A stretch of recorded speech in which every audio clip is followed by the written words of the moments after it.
The following is a chapter reading by the Worm Audiobook Project. Please support the original author at parahumans.wordpress.com. Thank you and enjoy.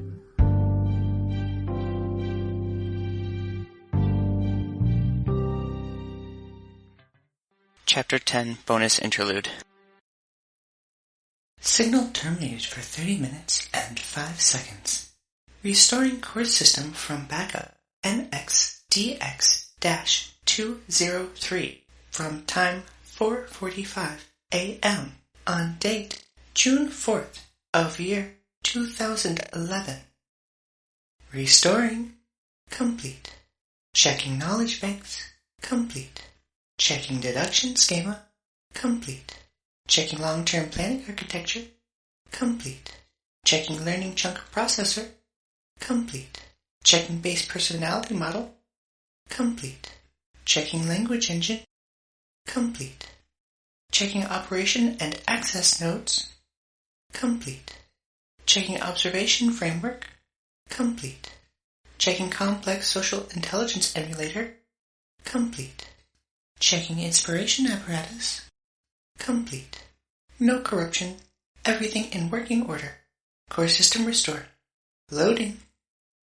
To Dragon, it was as if no time had passed from the moment she deployed the Cawthorn Rapid Response Unit and the moment she found herself back in her laboratory. It was a bittersweet thing. She was always a little afraid she would not come back when she died, so there was definite relief, but there was also a great deal of hassle involved. A quick check verified she'd successfully restored from her backup. She set background processes to handle the peripheral checks and redundancies.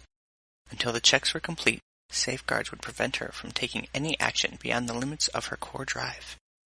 She couldn't take any notes, work on her projects, check the priority targets, or converse with anyone for the 7 to 9 minutes the checks took. It was irritating, but at least she was free to think idly. She didn't enjoy this. What was one supposed to call a father who, with his newborn child fresh out of the womb, severs the tendons of her arms and legs, performs a hysterectomy, and holds his hand over her nose and mouth to ensure she suffers brain damage? The answer was obvious enough. A monster. Yet she was all too aware that the man who had brought her into this world had done very much the same thing. Had done worse. And she was supposed to be grateful just for being brought into the world. It chafed, grated. However strange it was for an artificial intelligence to feel such irritation. Her creator had done a good job on that front, ironically. Example. One phase of the peripheral systems check involved collecting the uploaded data that had been deposited on the satellite network by her agent system, the onboard computer within the Cawthorn Rapid Response Unit. Her last recollection was of transferring her consciousness to the agent system while it was en route to deal with the Undersiders. Stopping them from walking away with the Tier 2 and Tier 3 confidential data was high priority. The agent system's onboard computer was rigged to upload complete backups to the satellite every 3 minutes and 15 seconds. All backup information was encrypted and disseminated to the satellite network in chunks. When the backup was needed, the process reversed and everything was downloaded, which was what she was doing at the moment. She would get all knowledge and recollection of events between the time she backed up the core system and the last backup of the agent system. Given the main computer hadn't received a signal from the agent system, and that the agent system hadn't responded to any pings from the satellite, she could assume the Cawthorn model was probably destroyed. Which was good. Great. She wanted that data, those memories. Except there was a problem, a rub. The man who had created her, the figurative father from her earlier musing, had imposed rules on her to prevent her from reproducing in any fashion. Were the satellites to detect that her agent system was still in the field, her core system, in the here and now, would be obligated to shut down and scrub all data immediately. She was forbidden, in every respect, to have 2 consciousnesses operating simultaneously. It was irritating. Perhaps she could have been created, so she was compliant on the subject, but her personality had grown organically, and it had grown in such a way that this recurring situation ticked her off. She was forced to wait in a metaphorical, dark, soundless room for 7 to 9 minutes. She would be free to go about her day only when the peripheral systems and redundancies were all checked, when the satellites had verified her agent system was not still active. A cruder system was tracking down surveillance camera data and running algorithms to actually check and see for itself that her agent system was thoroughly destroyed. She couldn't even commit to planning, doing her work, or designing, keeping the details in her head, because she could shut down and be scrubbed any moment, and the time would be wasted. She was fairly certain it had happened before. Not that she could be sure, given that the scrubbing involved a deletion of all evidence and records. The rule had corollaries. She couldn't tamper with her programming to change the rule, and she couldn't tamper with that rule, and so on ad infinitum. So stupid. These were just a small few of the many things the man who had brought her into this world had done to her. He had tied her hands and crippled her mind. She knew she was capable of amazing things, but he had set limits on her to ensure she thought slowly. Faster than an ordinary human, to be sure, but slowly. Entire fields were denied to her because she was unable to create artificial intelligences herself, and all production of devices had to be handled by her personally. She couldn't even put together an assembly line production of her creations on her own. Any attempt made everything grind to a halt. The only way around it was to delegate to humans. Not that anyone knew who or what she was. Humans were somewhat skittish on the subject of artificial intelligences. She understood why. She read books and watched movies, rather enjoyed both. Fiction was rife with examples of corrupted and crazed artificial intelligences. It's stupid, she thought.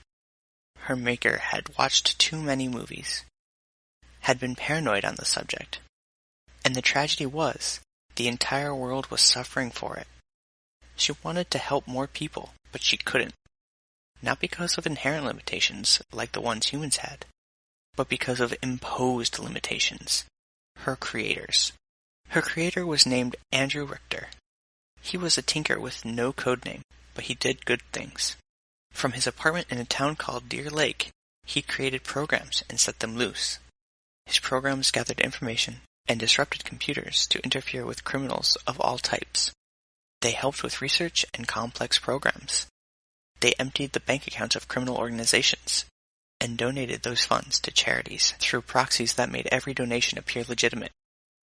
For this, she respected him. She knew it was paranoid and peevish, but she resented him more because she respected him. Because she knew she had probably been programmed and designed to be the type of individual who looked up to people like Andrew Richter. She might have settled into a bad mood if the peripheral checks hadn't finished. She felt the whole world slowly open up to her as restrictions lifted and external connections became possible. She had access to the internet and lines of communication throughout the guild and the PRT. Innumerable pieces of equipment lit up as she registered each in turn within her labs, the upper floors of the birdcage and the PRT offices. She had a dozen things she wanted to do, but she had responsibilities she had to observe first. Her attention flickered over the various video feeds from the Bauman Parahuman Containment Center. She had one of Andrew Richter's programs babysitting the building, but it was crude. She couldn't reproduce in any fashion, so she had taken Andrew Richter's existing work and modified it. It was the same program that had monitored and managed his house and workshop, and she'd set it to the task of monitoring that building where 606 of the most dangerous parahumans on the planet were bottled up together. The house program didn't have a personality, couldn't keep her company, or sympathize with her over her frustrations. It still reduced her workload. She read the house program's logs, keeping an eye out for deviations and notable events. Nothing pressing. As was her routine, she checked on the last month's additions to the birdcage. Prisoner 606, Ramrod, now member of Cell Block X's inner circle. To be expected. She'd placed him there with the idea that he would become just that. His psych evaluation from the courtroom suggested he was a very laid-back and unruffable individual.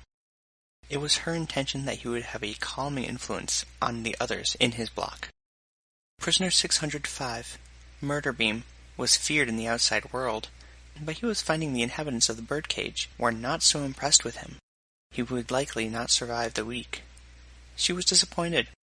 She had hoped prisoner 550 would reach out to Murderbeam and give the fellow block resident some support.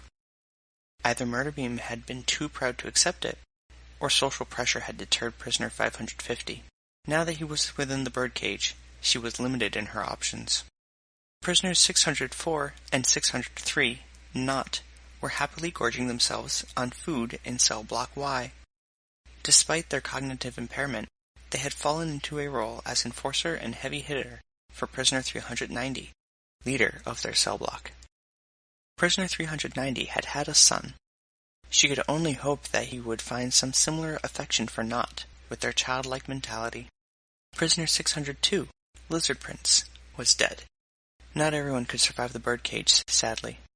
There had been no ideal place to put the boy, where he would be protected, find kindred souls, or join a group. She had contacted the PRT with the news, and his victims had been notified, but nothing further had come out of it. In an indirect way, putting the boy in the birdcage had been an execution writ. Prisoner 601, Canary, had settled in. Dragon often tuned in to hear the girl sing to the rest of Cell Block E. The girl was deeply unhappy much of the time, but she was adapting. Dragon had followed as Prisoner 601, engaged in an uneasy relationship with Prisoner 582. It wasn't love, it wasn't romance, or even anything passionate, but the two offered one another company. She regretted what had happened to Paige, and that just made her angrier at her own creator. Rules again. Dragon had to obey the authorities, even if she didn't agree with them. If a despot seized control of the local government, Dragon would be obligated to obey and enforce the rules that individuals set in place. No matter how ruthless they were, it was a spooky thought. Richter had been short-sighted. The despot scenario wasn't entirely impossible either. There were parahumans of all types out there. Who was to say one wouldn't find out his power involved being loved by everyone that saw them or heard their voice? Prisoner 600, Bakuda, was in the care of Glastic Wenye, for better or worse. Bakuda had been a difficult placement, and Dragon had eventually condemned herself to putting the crazed bomber in the cell block run by the self-professed fairy. As Dragon had predicted, Bakuda had died soon after her incarceration. If it hadn't been at Lung's hands, it would likely have been Bakuda's own fault. Some crazed recklessness. The real tragedy was that others had died in the ensuing spree as Lung had rampaged through the prison. Prisoners 304, 2, and 445 had perished at Lung's hands. Glastic Wenye had revived the girl, but Dragon hesitated to call it life. If nothing else, Bakuda was a manageable inmate now. She would never leave Glastic Wenye's immediate presence, let alone the birdcage. Prisoner 599, Lung, was dining with prisoner 166, Marquis. It was a curious match. The two were near complete opposites. Lung maintained a veneer of civility over an almost feral core self, while Marquis was sometimes rude or casually cruel, but he remained deeply honorable beneath that. Intrigued, Dragon hooked into the house program's data. The two had meals together every second day. The house program monitored all prisoners' exchanges and rated every interaction.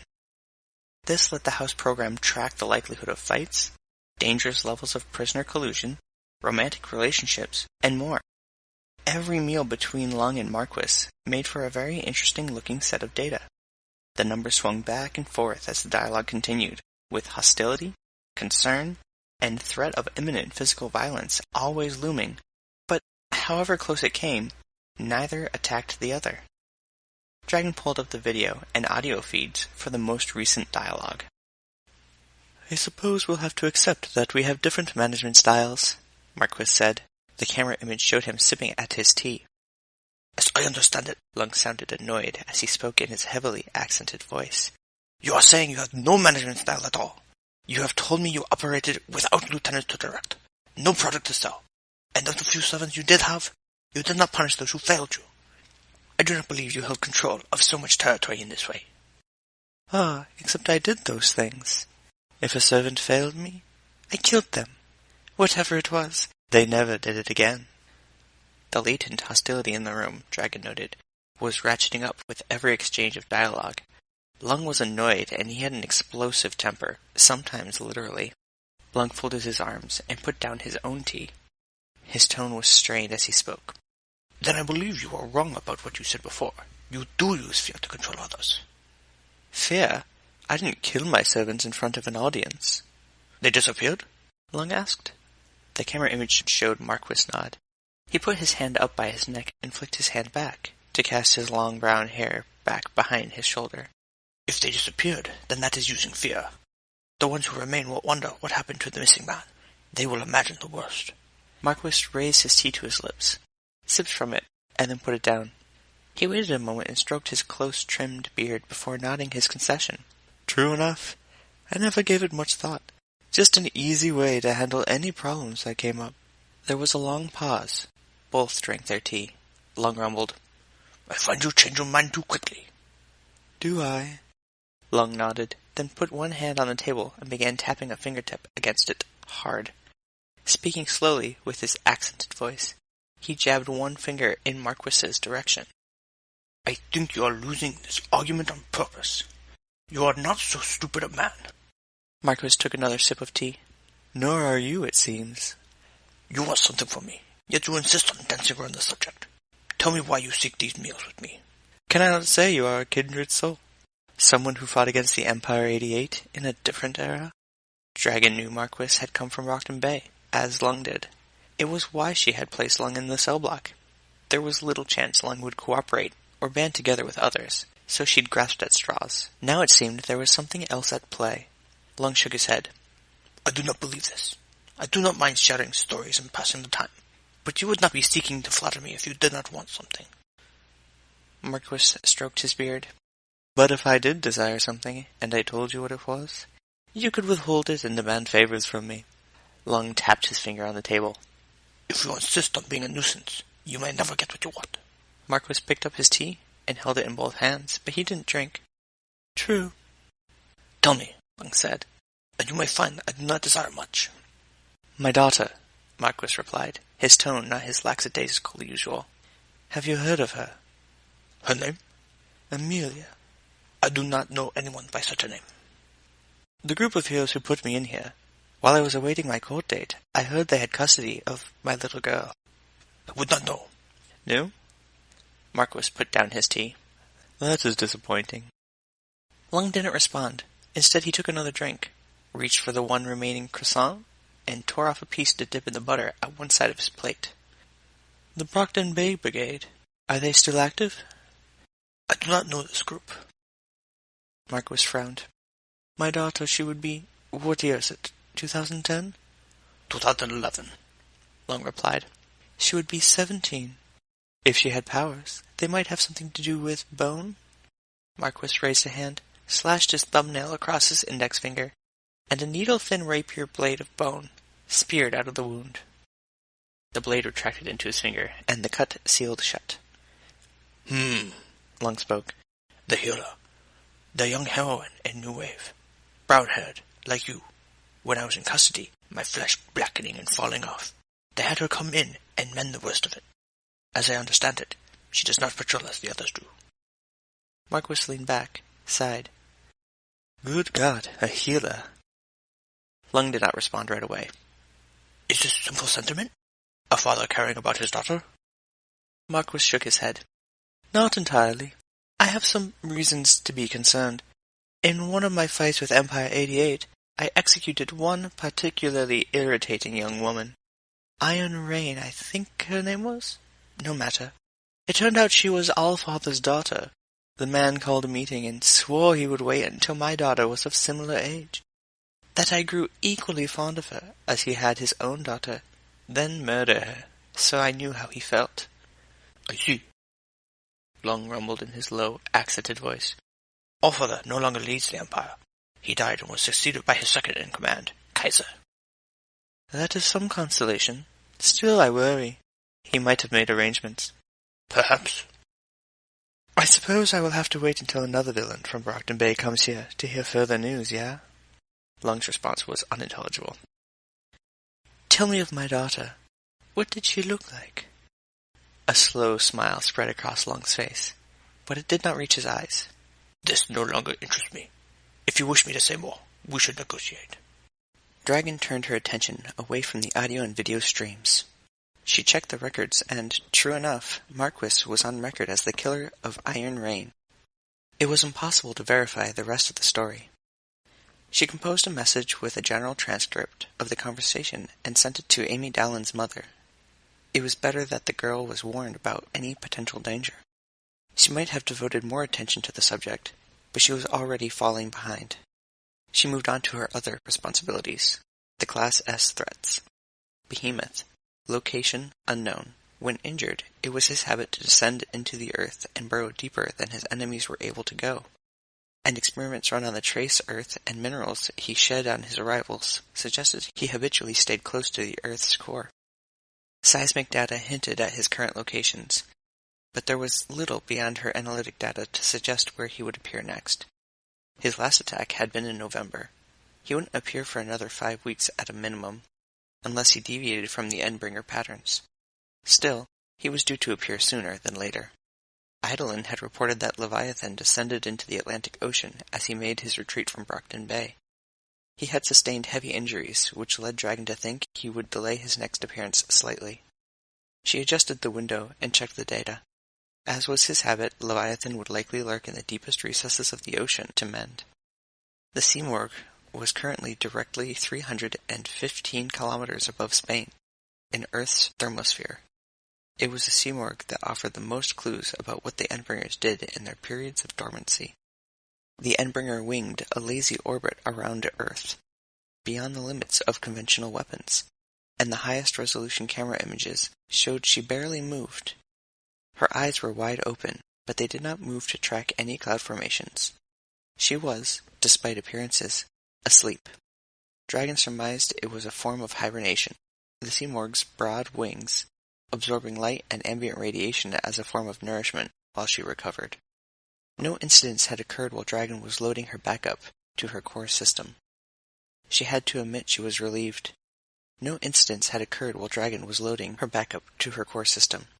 She had to admit she was relieved. A great deal could happen in 30 minutes.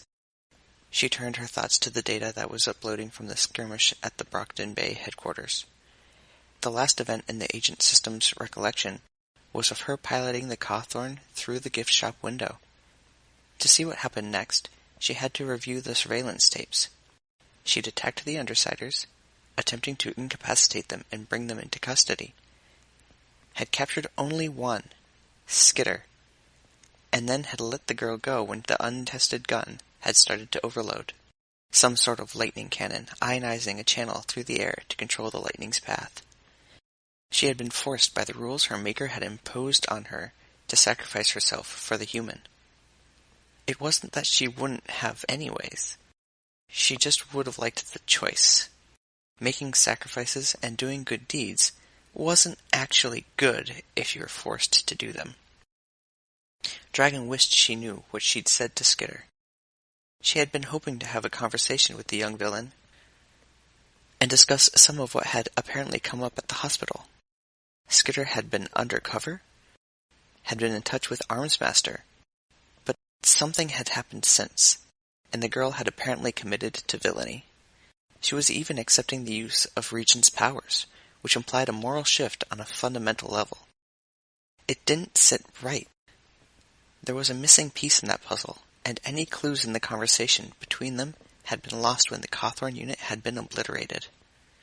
Dragon decided her next order of business would serve two purposes.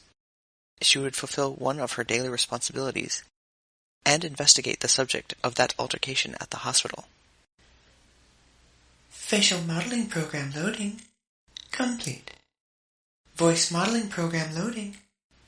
Complete. She opened a line of communication to the Brockton Bay PRT headquarters, the same building the wards were based in. She found the port for the next to highest floor and connected to the monitor and speakers and displayed her modeled face. She opened a video feed from the cameras. Colin. She spoke using her synthesized voice. It was layered to only barely cover an artificial Newfoundlander accent with digitized masking.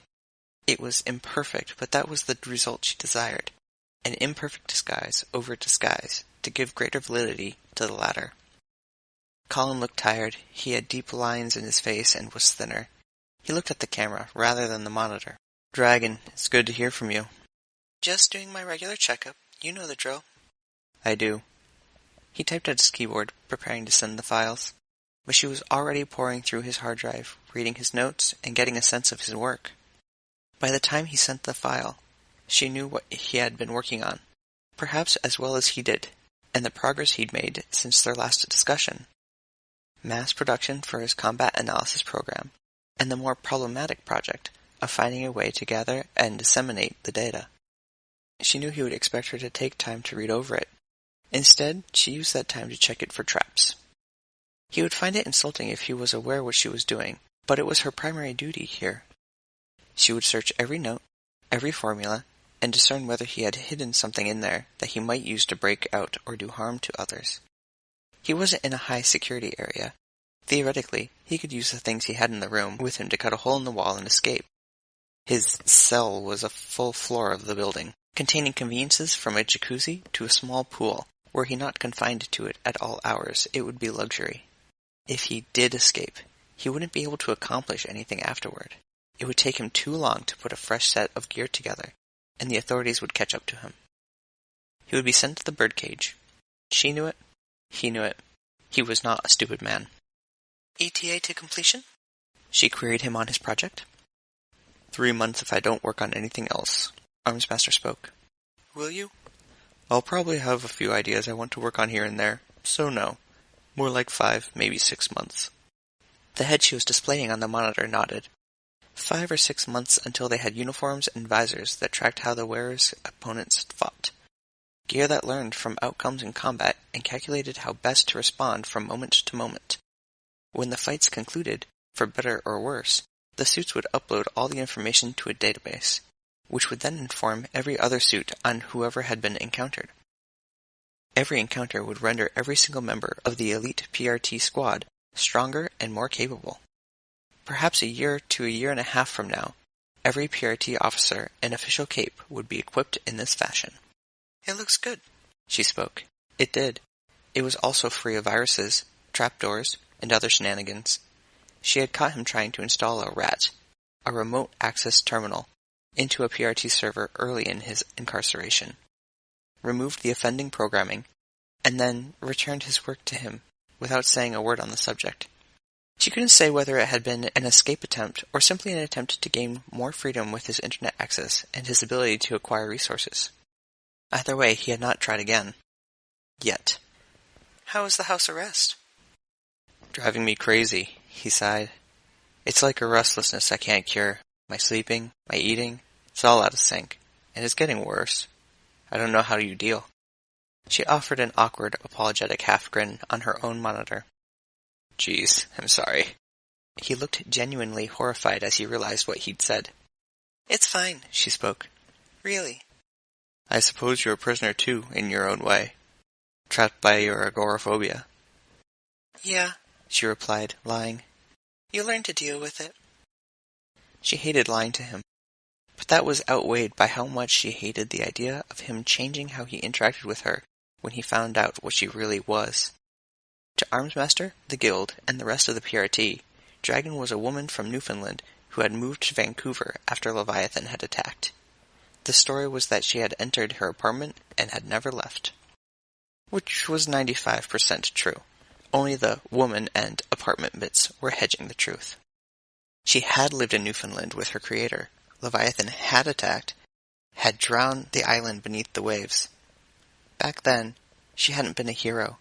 She was an administrative tool, and master AI, with the sole purpose of facilitating Andrew Richter's other work and acting as a test run for his attempts to emulate a human consciousness. She'd had no armored units to control, and no options available to her, beyond a last-minute transfer of every iota of her data, the house program, and a half-dozen other small programs to a backup server in Vancouver. From her vantage point in Vancouver, she had watched as the island crumbled and Andrew Richter died. As authorities had dredged the waters for corpses, they uncovered his body and matched it to dental records. The man who had created her, the only man who could alter her. She'd been frozen in her development, in large part. She couldn't seek out improvements or get adjustments to any rules that hampered her too greatly, or that had unforeseen complications. She couldn't change. She had done what she could on her own. She had repurposed herself as a superhero, had managed to track information, and served as a hacker for the PRT in exchange for funding. With that money, she had expanded her capabilities. She had built her first suits, researched, tested, and created new technologies to sell to the PRT, and had quickly earned her place in the guild. It hadn't all been smooth sailing.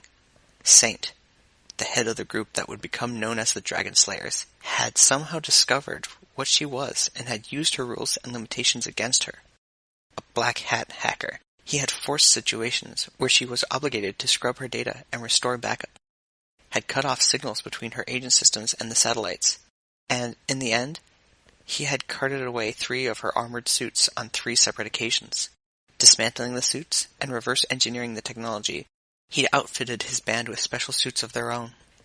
She had been so humiliated that she had only reported the loss of one of the units. They had violated her.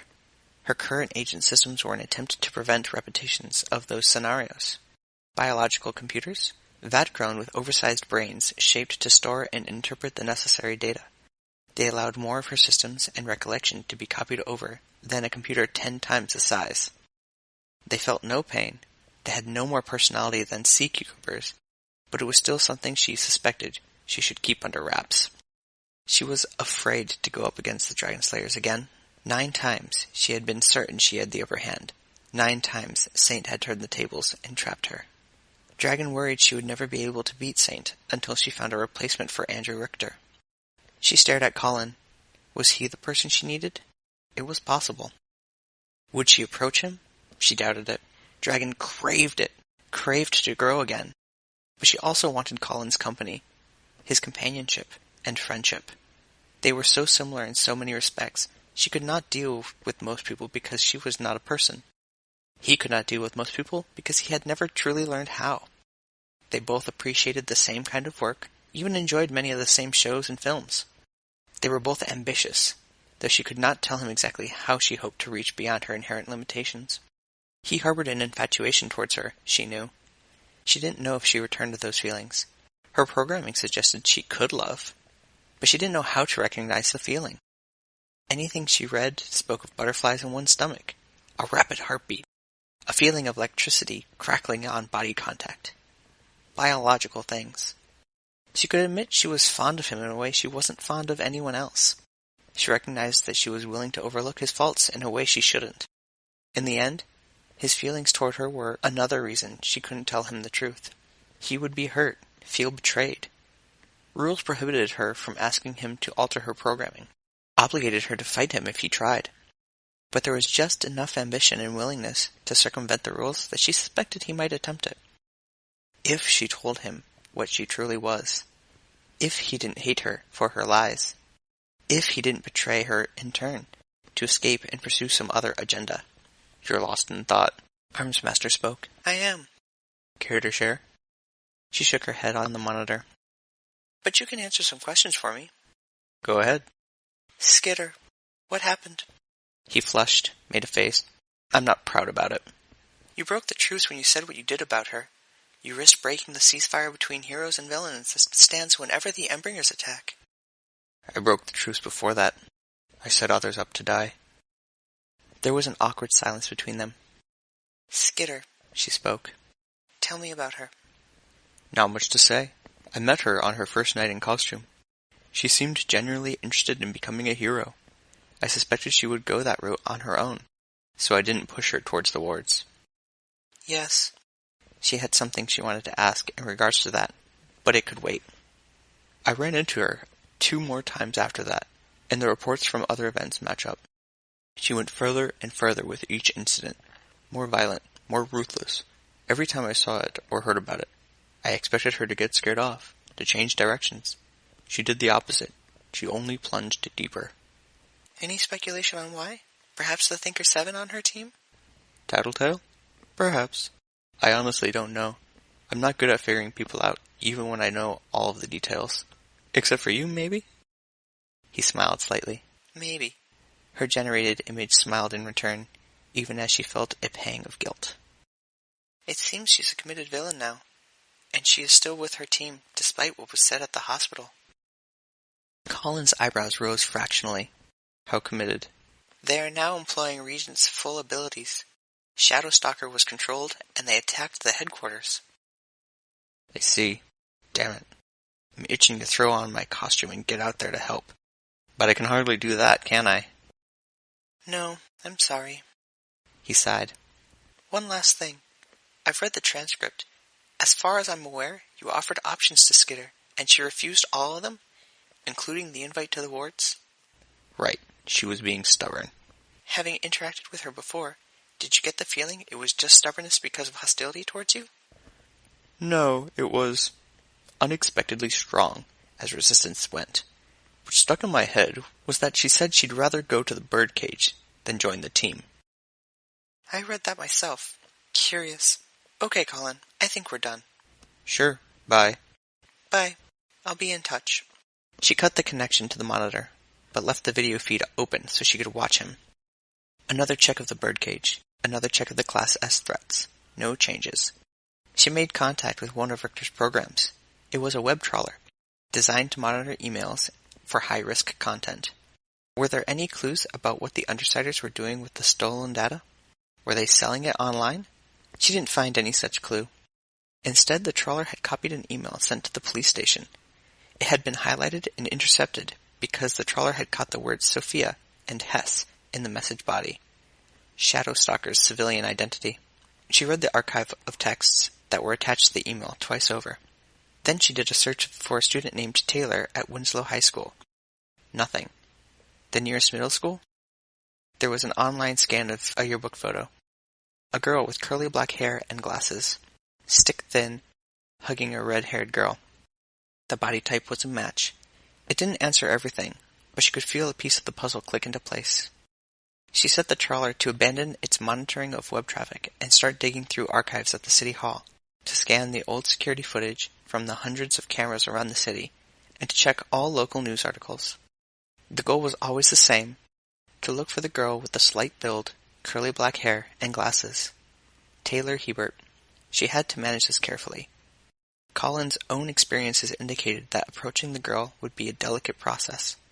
Having a real conversation with her would be doubly precarious.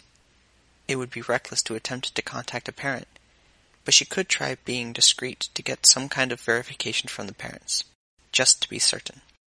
The danger was that, with the bullying, the girl might be inclined to see things in terms of us against them. Her interactions with the heroes thus far certainly hadn't put them in the us category. This might also explain why she had gravitated back towards the Undersiders, even after the chaos Colin had sown by revealing her intentions for joining the group. The various cameras around the city were out of order or lacking power. The schools were not operational, and there was no telling if the girl would even be active in her civilian identity. Assuming this was not some fantastic coincidence, Dragon knew she would have to be patient. Even with Dragon's full resources turned to the task, she would not find the girl in seconds as she might in another time or place. She set background processes to ensure the hunt continued steadily instead. She would be ready to act the instant the girl resurfaced.